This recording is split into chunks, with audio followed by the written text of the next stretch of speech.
RK's Guyana Free Media presents for human development and national development this message.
Yes, a very good morning, good evening, good day, Assalamu alaikum, peace and blessings of God be with you. Namaste, Namaskar, I bow to the divine in you. Om Shanti, I am a peaceful soul, you are a peaceful soul. And a God bless morning, afternoon, good night, whatever, wherever you may be, whatever time, may the peace and blessings of God be with the nation Guyana. Ladies and gentlemen, I wrote a letter to the President, an open letter, published in the media out of concern. But before I go to that letter, I must let you know I will use that letter independently, without mixing or associating it with any other articles or letters or correspondences in the media or the print media, because this is the President, the gentleman, Mr. David Arthur Granger, Brigadier David Arthur Granger, is still His Excellency, the President of the Cooperative Republic of Guyana. So I still salute him as the President. I still give him my respects as His Excellency, and I'm asking persons not to be humiliating to the gentleman in his capacity as President. We must learn to be a respectful people. I just want to remind everyone to please wear your masks. Remind everyone to please use your sanitizers. Wash your hands before entering structures. All business places should have something to wash your hands. Clean the palms, your thumbs, your hands, and even all exposed parts for 15, 20, maybe 25 seconds. And you can use this as well. This is Environ Sanitizer Cleaner made by Demerara Distillers Limited. This is a big thing, a new thing, very good prices, except for the drugstores who's selling it beyond a reasonable price. And so you supermarkets, stores, shops, ordinary places between $970 to $1,200. So I'm not in any way being sponsored. This product is not being sponsored. I'm just doing it for the goodwill, love of Guyana. And Demerara Distillers have always been our friends, and Twins Manufacturing and Pharmacists, they are famous. This stuff that I just used here is from Twins. It's lovely made. It is good for your skin as well, not just alcohol based, and it has creams, lotions, and enough alcohol to kill the germs. So, friends and families, that's my bit for my nation, for my people, Guyana, all my people, all Guyanese. This is a letter that I wrote to His Excellency the President about Guyana being in a state of regression. It was published in the Guyana Times and also on iNews and several other internet-based newspapers and shared around the world by many people. I was asked why was I not being more vociferous or firm or correcting or trying to humiliate the president and abusive. Well, this man is not made that way, friends. I'm not made to be an abuser, nor I can be a defender, but I've not been made to disrespect authority. We have to understand the gentleman is the president of the Cooperative Republic of Guyana still until the announcement of a new president. Whether he continues or whether Honorable Irfan Ali takes over as president, he still is the president. And this is what I am made of. This is how I see things and how I think. And I know some of my supporters and friends wouldn't like that, but most of them will. And some of the supporters of the APNO side also might turn out to misunderstand and try to be abusive. But look, when you're a public figure, these things happen. I will not mix this letter up with any other than His Excellency the President. This presentation is strictly with His Excellency the President, and I think I'm repeating that for the third time. And I go to the newspapers. Guyana, Mr. President, is in a state of regression. May 19, 2020. Dear Mr. President, how quickly life can change. Pre- and post-Guyana elections are a testament to this fact. In the days leading up to the general and regional elections, Guyana was in a state of excitement and exuberance. Guyana, once a pebble in the ocean of the world's eye, was now an island of developmental promise with a new and soon-to-be booming oil sector. The breadbasket of the Caribbean was beginning to be echoed once more among our CARICOM counterparts and other countries.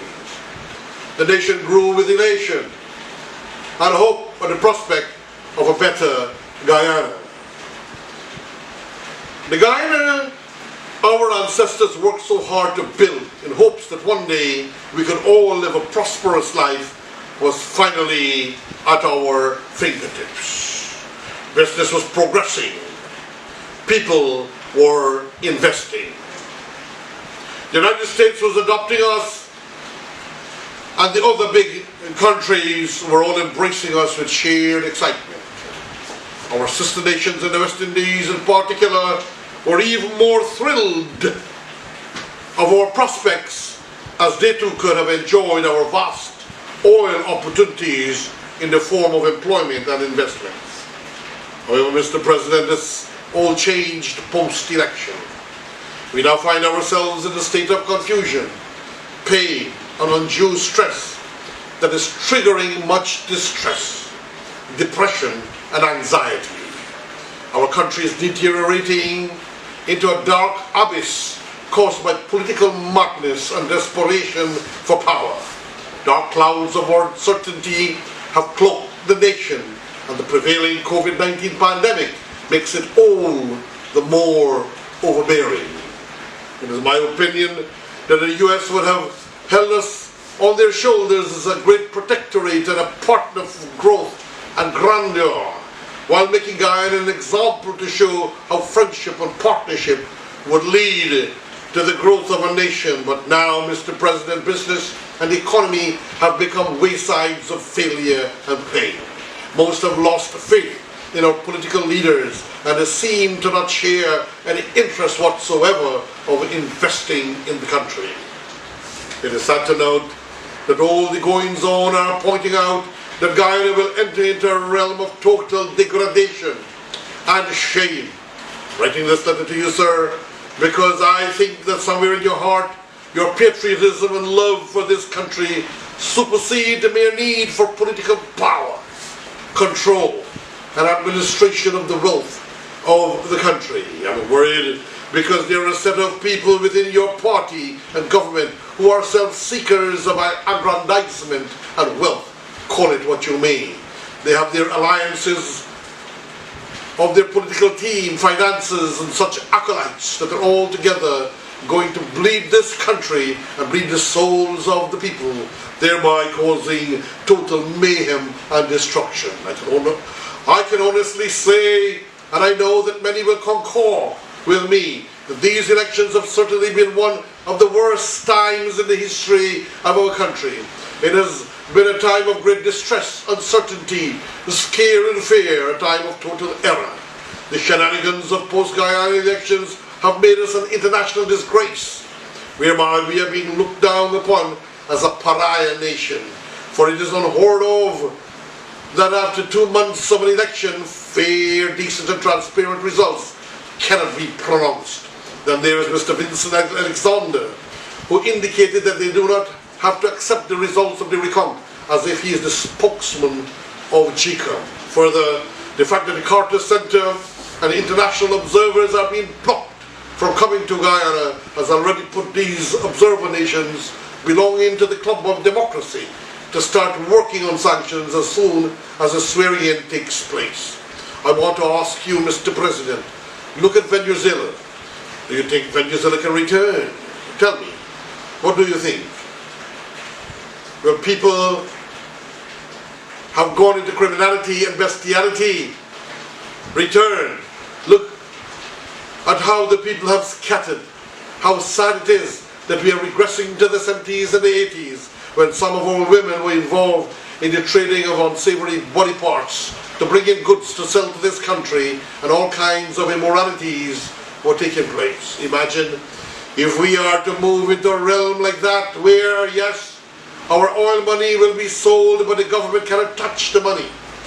When cash transfers to family and friends from Europe and North America to Guyana will be seized. When we will not be able to buy the basic necessities to survive. When you and your family and others within the government and the party will be blacklisted and cannot travel anywhere. When airlines will be controlled in Guyana. Where the economic decline will be so stupendous that criminality will exacerbate.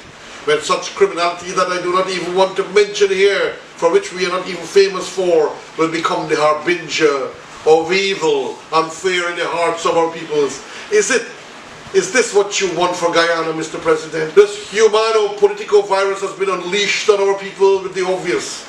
And I'm saying obvious because I have seen it. Attempts to steal a nation, to steal a government.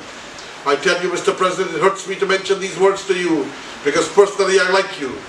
But we have seen when military strongmen take hold of any government or win an election, it is not easy for them to hand over power. It is one of the curses of the military strongmen, except for you, sir. It is known that when military men get into politics, that they start to get involved with the business, particularly internecine partnership with certain elements in the private sector, where bills have been transferred and monies are pouring into a party. It becomes a time of total chaos, and huggishness takes place in the country. Further, Mr. President, this humano-political virus is causing division and ethnic strife amongst our people, whereby one ethnicity is moving with a particular party and so forth. As an already poor country, we cannot afford to disintegrate or break into camps of ethnic strife and hate. It is in these trying times that we should band together and work as one people, one nation, one destiny. Mr. President, out of concern and respect, I state to you that you do not wish for a legacy to remain where your family, your children, and your grandchildren will be looked down upon in perdition and humiliation. Look at the late President Lyndon Sampson Burnham. It was known that he was a dictator, albeit some people will say that he was a benevolent dictator. Certain aspects of him I like, particularly his agriculture. Guyana, Mr. President, is in a state of regression. And I'm appealing to you, do not destroy your legacy. It is already under the microscope. Sincerely yours truly, Haji Roshan Khan Sr., dearest Mr. President of the Cooperative Republic of Guyana. I write this with a pure heart and with love for my country and respect for you, Mr. President.